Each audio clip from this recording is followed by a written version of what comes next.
You know when you're listening to a playlist and it jumps from, say, the super complex funk of Nigerian Afrobeat straight into the global pulse of Bad Bunny, and you think, okay, these sound worlds apart. Well, what if I told you they're actually connected by a secret rhythmic code? A single thread that weaves its way through centuries and across continents, right into the songs you are streaming today.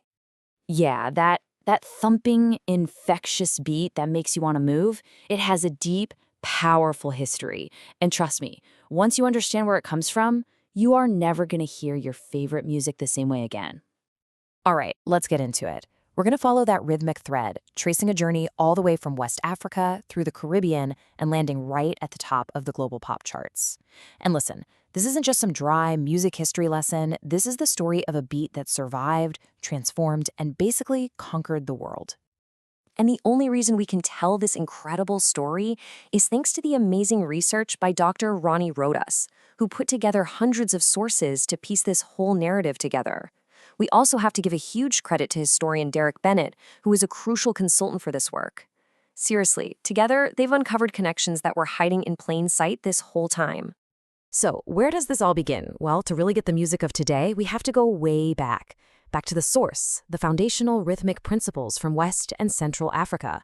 This is the base code, the operating system for everything that comes next. Okay, so the first and maybe the most important concept to wrap your head around is polyrhythm.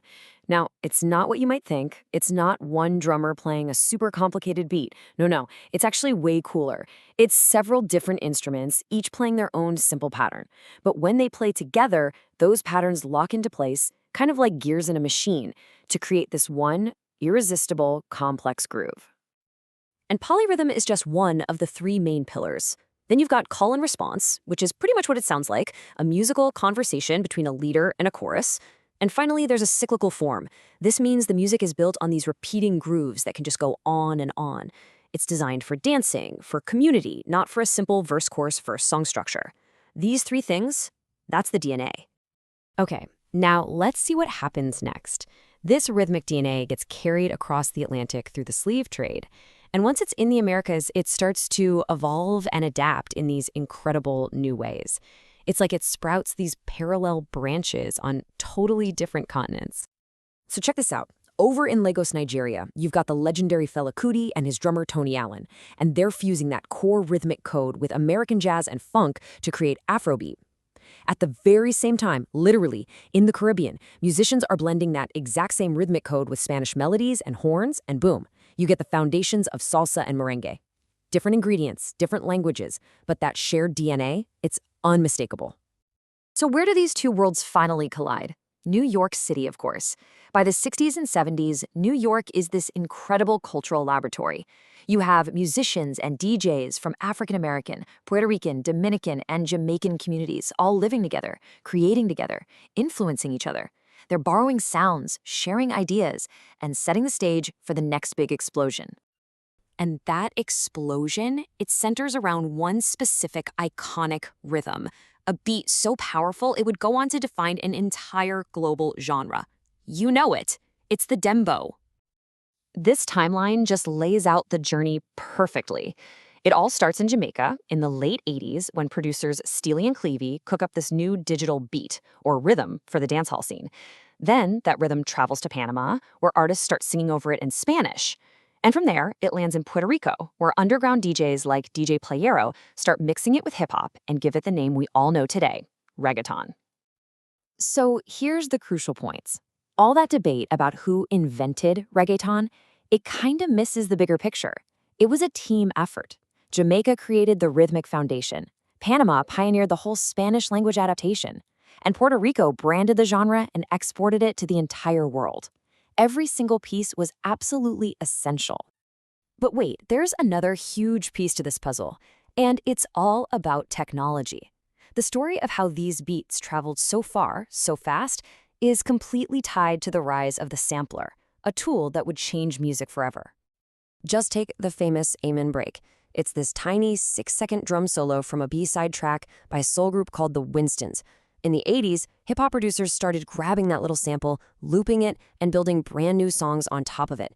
That one little piece of Afro Diasporic rhythm became the actual backbone for hip-hop, for jungle, for drum and bass. entire genres. But here's the tough part. In those early days, this was all happening without permission, and more importantly, without payment. The band leader of the Winstons, Richard Louis Spencer, he later called it exactly what it was: exploitation.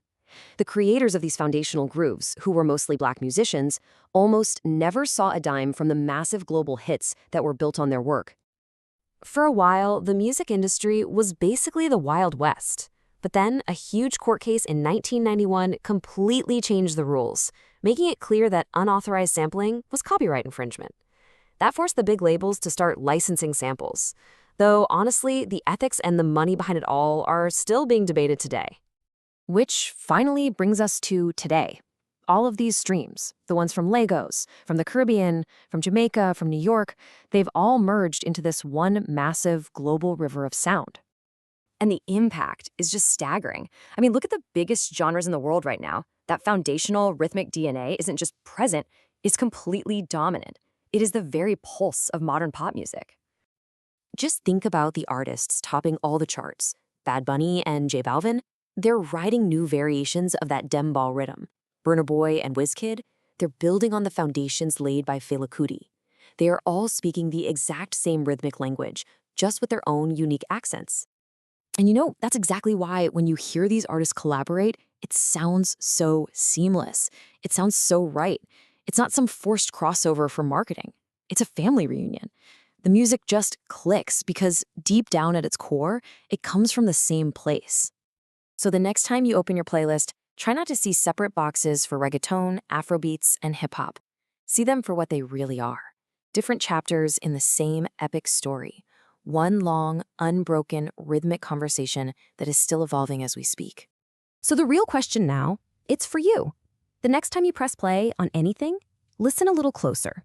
Listen for those layers, for the call and response, for that interlocking pulse. Now that you know the code, what hidden connections are you going to discover?